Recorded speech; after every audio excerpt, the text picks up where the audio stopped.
అందరికీ నమస్కారం. కోట శ్రీనివాసరావు గారు నా తోటి కోట శ్రీనివాసరావు గారు నా తోటి నటుడు. ఆయన అకాల మరణం చెందిన రోజున నేను హైదరాబాద్లో లేను. దాదాపు ఒక 1000 మైళ్ళు దూరంలో ఉన్నాను. అది తెలిసి దిగ్భ్రాంతి చెందాను. అంటే కన్నప్ప సినిమా రిలీజ్ అయిన రోజున ఫోన్ చేసి, ఏమయ్యా చాలా బాగుందంట, మేము ఒకసారి ఏమయ్యా అనుకుంటుంటాం. మోహన్ బాబు గారు మిమ్మల్ని ఏమయ్యా అన్న పర్వాలేదా అంటుంటాడు.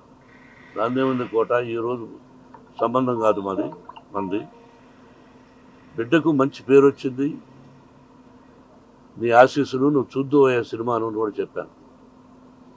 ఆ తర్వాత ఈ సంఘటన జరిగింది. మా ఇద్దరిది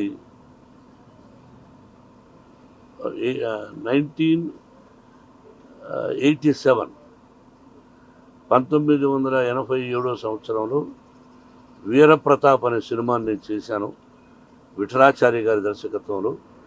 దానిలో మాంత్రికుడి వేషానికి పిలిపించి గెటప్ వేసి ఆ పిక్చర్లో మెయిన్ విలన్గా అవకాశం ఇచ్చాను. నా బ్యానర్లో, బయట బ్యానర్లో కానీ మేము కలిసి చాలా పిక్చర్స్ చేశాం. ఒక గొప్ప నటుడు, ఏ డైలాగునైనా అవలీలగా చెప్పగలడు. అటు విలన్ గాను, కామెడీ గాను, ఒక డిఫరెంట్ టైప్ ఆఫ్ మాడ్యులేషన్లో చెప్పగలిగిన మంచి నటుడు మన కోట శ్రీనివాసరావు. నా కుటుంబానికి అతి సన్నిహితుడు. అతని మరణం నా కుటుంబానికే కాక సినిమా పరిశ్రమకు కూడా చాలా తీరని లోటు. వారి ఆత్మకు శాంతి, వారి కుటుంబానికి మనశ్శాంతి కలగాలని కోరుకుంటున్నాను. Thank you.